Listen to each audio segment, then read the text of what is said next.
Right. It is my very great pleasure to let you know that Pauline Woods-Wilson is going to be presented with the English Folk Dance and Song Society Gold Badge.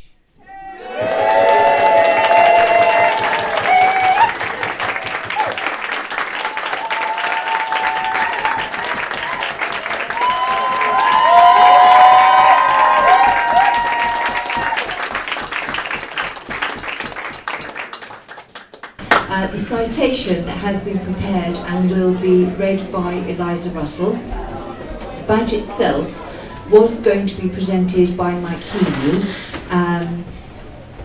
Unfortunately, we heard this morning that Mike is really not feeling very well, so he's not able to be here, but we are very fortunate that Frank Lee has agreed in his stead. So thank you very much. EFDSS Gold Badges are presented for unique or outstanding contributions to folk music, dance or song, and or exceptional contributions to the Society's work, and I think that round of applause tells you everything that you need to know about how much you are valued. Over to Eliza. Oh God. If I lose my voice halfway through, I'm really sorry. So today we are here to present Pauline Woods-Wilson with an EFDSS Gold Badge Award, recognising her outstanding contributions to folk. I feel that it's right not only do I explain why she truly has earned such recognition, but I also provide a bit of background info on her Morris history spanning 46 years too. You've got a lovely slideshow that you can see of Pauline's life in Morris. It's quite long.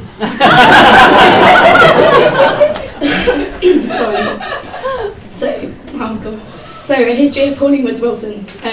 Pauline was born in 1960 in Kingston upon Thames in Surrey, where she was raised. Her mother was a legal secretary from Croydon and her father an accountant from Burnley, and both were keen to raise their only daughter to have opportunities they hadn't had, encouraged her to focus on education, go on to university and be successful. Pauline attended a selective grammar school and successfully gained entry to the University of Manchester in 1978 to study mathematics. A bit of a nerd. It doesn't say that. In 1979, aged 19 and in her second year, Pauline was invited to go to a freshers' ceilidh where the university team, Headlock Morris men, gave a performance. She'd never been to a ceilidh or encountered Morris before this, having had minimal exposure to the folk scene whilst growing up, and when Medlock Morris said they were setting up a women's Northwest team, she decided to go along to practice and give it a go, despite having no idea what Northwest was. After a few weeks, several of Medlock left to join Manchester Morris and the team transitioned to Dancing Cotswold. And following some encouragement from a fellow member who had danced with Great Western, Pauline joined Downs on Tour, based in South London, in the holidays, learning to dance Fieldtown in the Great Western style and catching 2 trains in practice in order to do so, the start of her lifelong habit of travelling distance to dance with Morris teams. She experienced her very first folk festival, Sidmouth, with Downs Morris in 1981 and took the Fieldtown style back to university where she helped teach it to Medlock. After completion of her mathematics degree, Pauline moved to Southampton in 1981 to undertake a Master in Operational Research. Big nerd. Here the lure of Morris was too strong to resist, and she joined Red Stags, the Southampton University team. I think the picture of that's already gone. Following her graduation, Pauline went on to dance with Jack Straws in 1983 whilst working in Farnham for the Forestry Commission, and remained a member of Downs Morris, continuing to dance with the women's team whilst working in London for the Civil Aviation Authority. She also became the women's foreman, taking on a leadership role for the first time within a Morris side.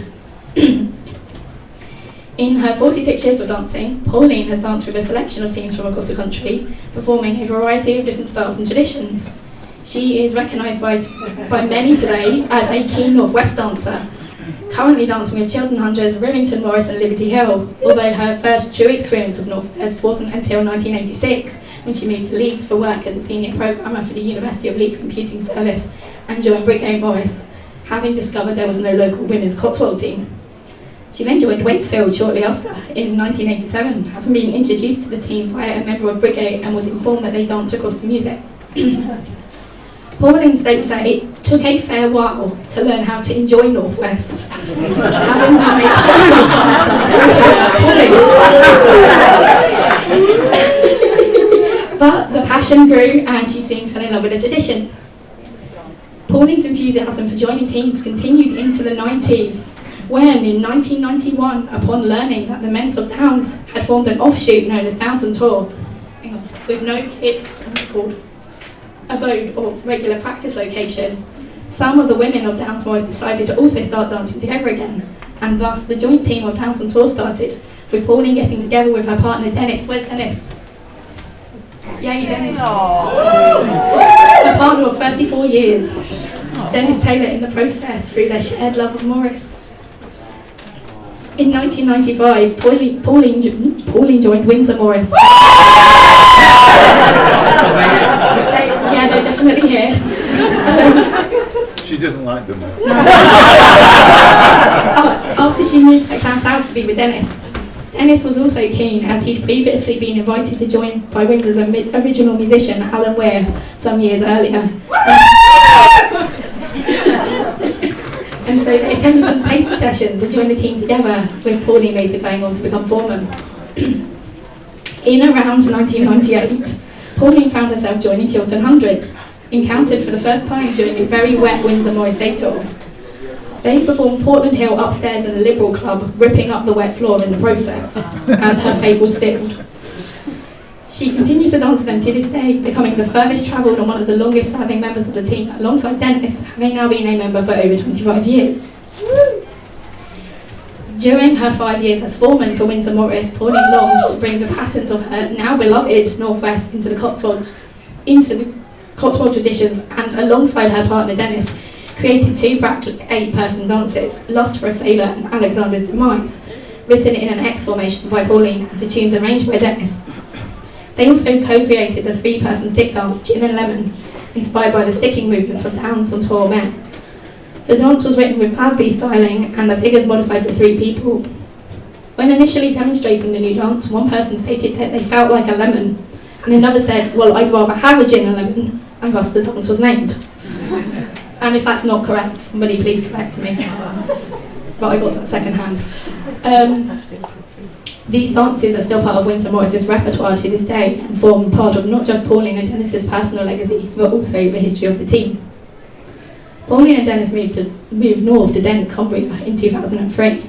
After frequent trips to the Lake District for walking holidays with her parents as a child, along with Dennis's dream of living somewhere quiet and picturesque, and with Dent a frequent destination for trips away in the location of their holiday cottage, they decided to make it more permanent.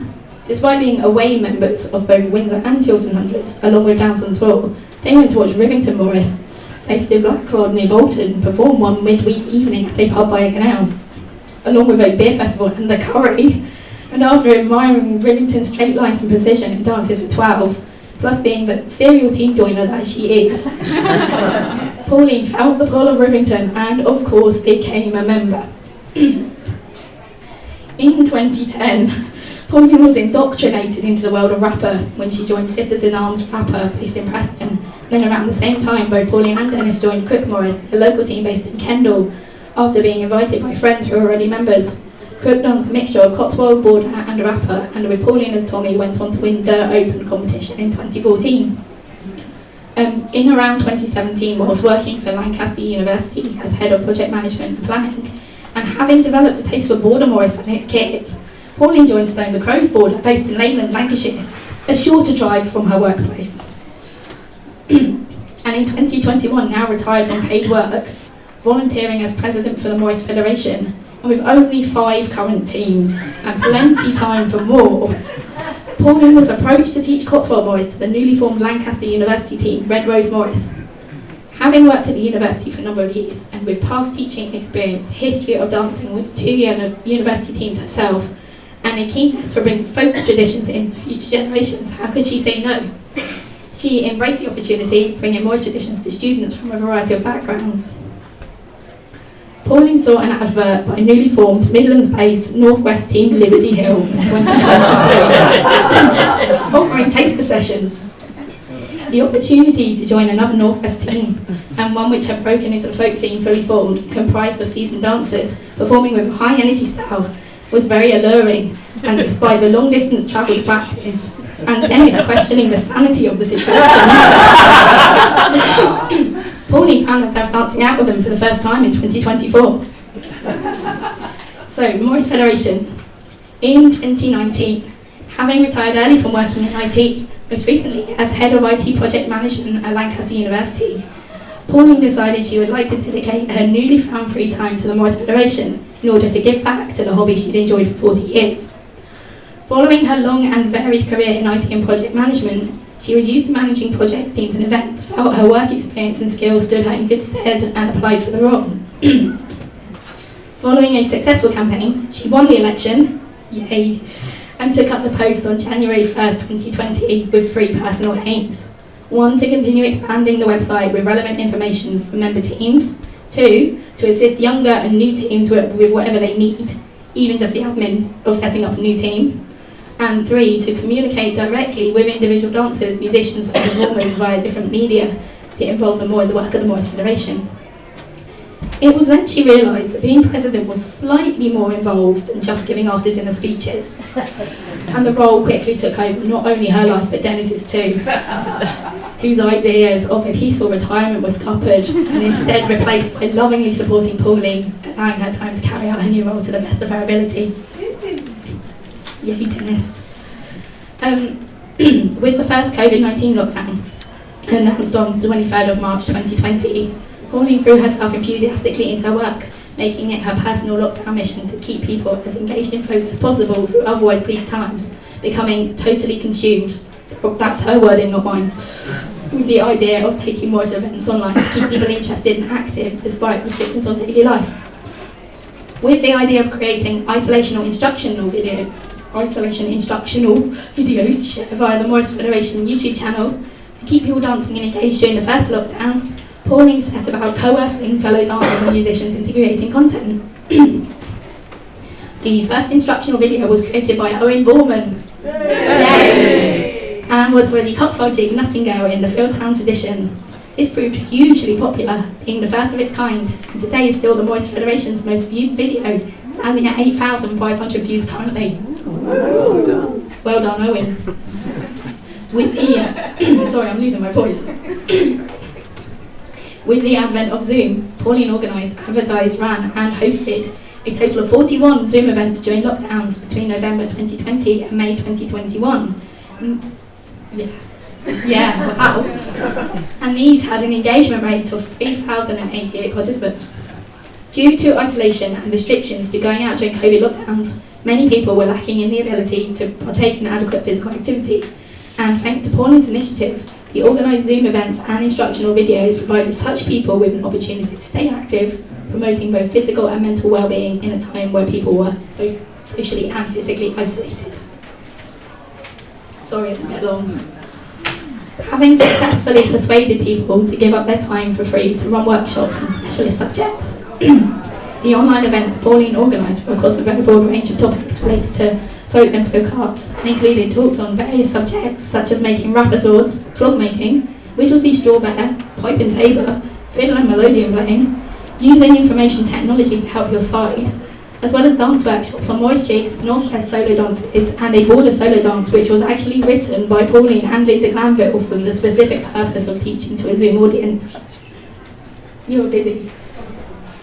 It helped keep a wide variety of folk traditions, including Morris dance, alive, and from encouraging people to engage on Zoom, many teams were able to survive and rekindle their love for dancing together when we came out of the other side of lockdown.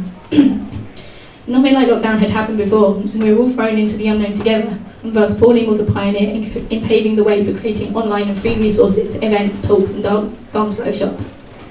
It was an untested and untried way of connecting folkies together, but she ran with the idea and it brought joy into people's lives, connecting them through the shared joy of folk traditions via a computer in her remote cottage in Cumbria. The outreach of these Zoom events and workshops was huge, reaching beyond the UK to Europe and the USA. The Free to Everyone offering produced a large and varied outreach with the highest number of participants from one workshop, Rhys Borman's Returning to Dance Fitness, attracting 289 participant screens on Zoom. The Morris Federation Zoom workshops were shared far and wide on social media, and many Morris dancers and folkies from outside the Morris Federation logged in to join in workshops offered, happily making a donation to the speaker's chosen charity in order to attend. Neither the Morris Ring nor the Open Morris had a programme of online Zoom events during COVID, so this was completely unique to the Federation. The online events attracted people from the other organisations. The success of the Fed's online programme event sparked interest with the JMO, leading to a collaboration between the Morris Federation, Open Morris and Morris Ring in hosting a virtual JMO in 2021, with a day dedicated to Zoom events for both dancing and music. It's thanks to Pauline's initiative, passion and dedication that many teams from all three organisations continued dancing and managed to survive lockdown, with her ingenuity and determination to keep people engaged, paving the way for the Morris Fed to create more hybrid events and embrace technology usage. To date, she has organised Zoom events which have captured an audience of 5,111 participant screens total. One of Pauline's personal goals when taking on the role of president of the Morris Federation was to assist younger, newer teams, helping the next generation into Morris and folk scene.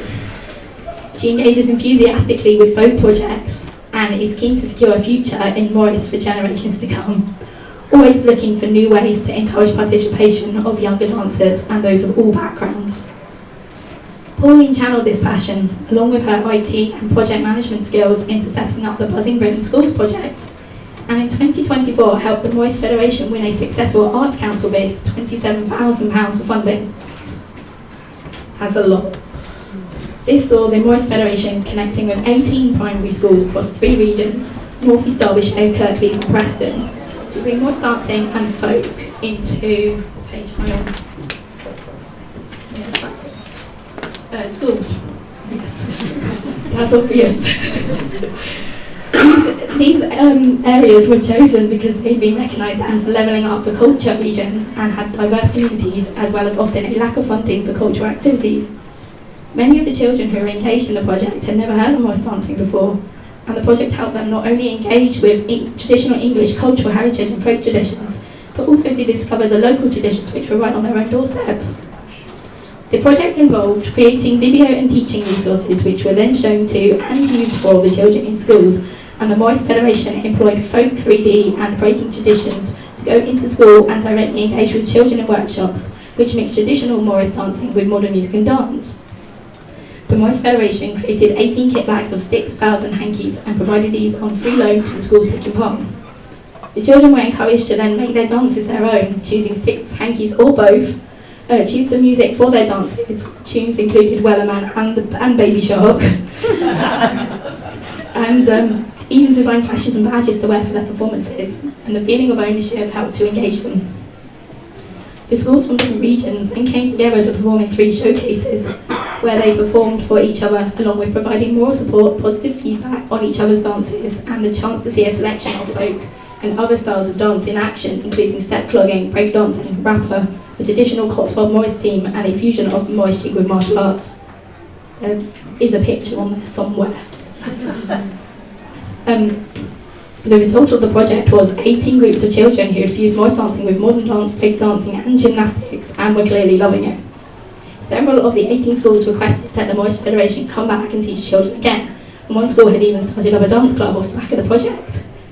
A lot of the children in this particular school and many of the others had additional needs or came from particularly deprived backgrounds and had not been fortunate to have been given many opportunities, some having never been on a school trip prior to the showcase events. The project had broadened their horizons and presented experiences beyond Morris. One thing which really stood out was during the initial showcase in Derbyshire, when Pauline witnessed the result of the project for the first time.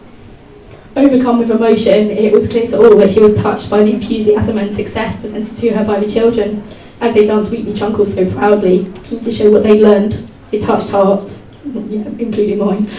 And the pride in her voice when she congratulated the children spoke volumes, with her passion for her work and pride in its success. Not just as a dance activity, but instead one with a deeper impact for a lot of the participants clear to see. The second bid for Arts Council funding is now underway. We have hope that the project can run again and reach an even wider audience. One of Pauline's goals upon becoming president was to update the Morris Federation's website and improve methods of communication the organisation used.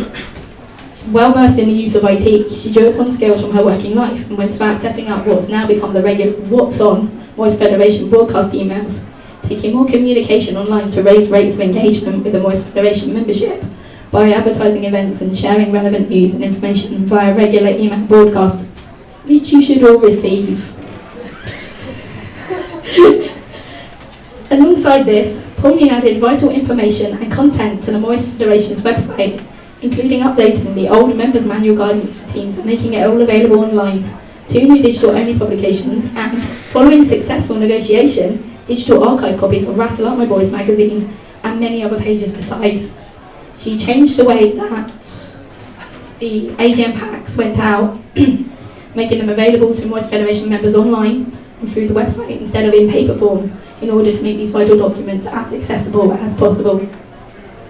Pauline also paved the way for online and hybrid AGMs, like this one, taking the Morris Federation's AGM exclusively online in both 2020 and 2021, enabling the meetings to go ahead whilst COVID-19 restrictions were in place. Following return to post-lockdown life and keen to continue using technology, now it had been embraced and proven successful, but with the possibility of a regular AGM with a day of dance attached to reality once more, Pauline went about encouraging the committee to set up and embrace hybrid AGM meetings, allowing for members to not only attend in person, but also for those further afield to join the AGM online via Zoom, like our Zoom people, or watch via a YouTube live stream, in an effort to make the event as accessible to the membership as she could and maximise attendance. As President, Pauline sits on the JMO, the Joint Morris Organisation Committee, as representative of the Morris Federation, taking turns to chair the JMO committee every 3 years. The JMO is a collaboration between the 3 major Morris organisations, Morris Federation, the Morris Ring and Open Morris. Within this committee are subgroups including the EDI, Equality, Diversity and Inclusion panel, of which Pauline is also a member.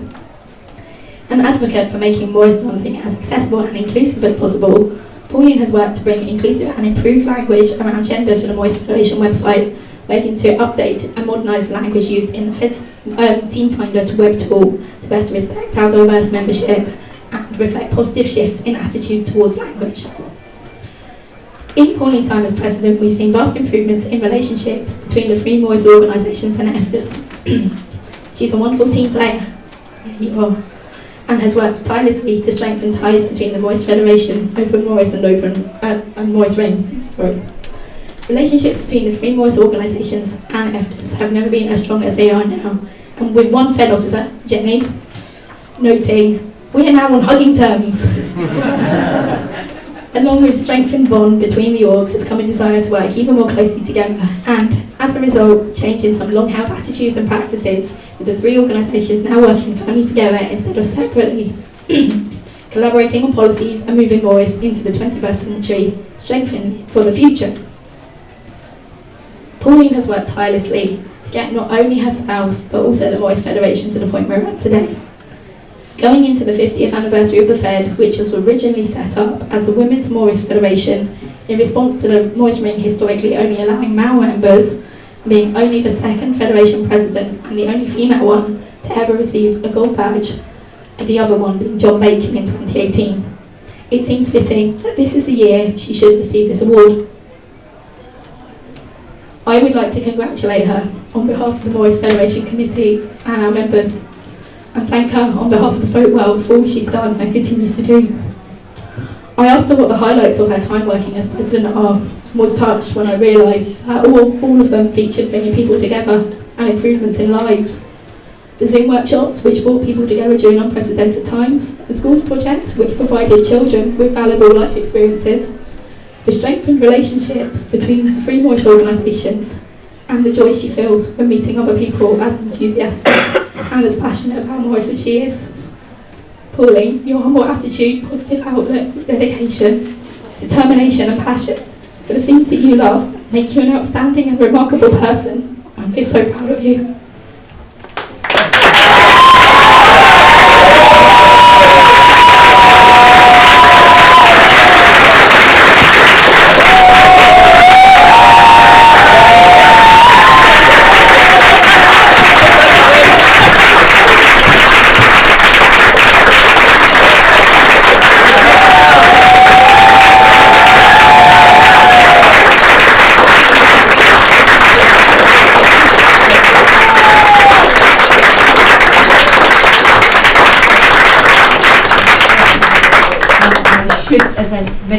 that unfortunately Mike Heaney can't be here today.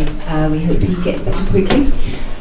For those of you who've never actually seen an EFDSS Gold Badge, I'll just ask Frank to show his here.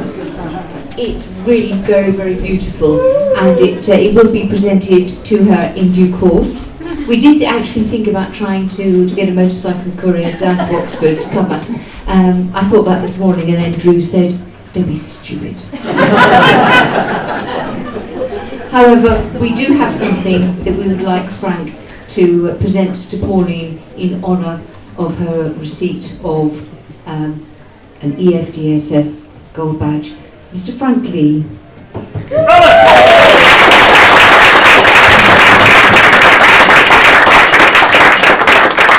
I did offer to lend Pauline mine for the day or for the foreseeable future, but I think somebody must have told her I actually lost mine and I made a replica out of toothpicks and probably got a humble. But here instead.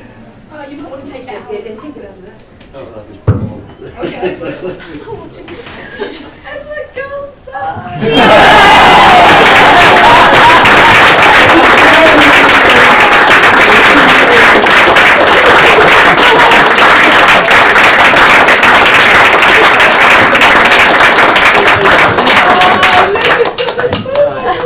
For anyone that doesn't know, Pauline has got an international duck collection.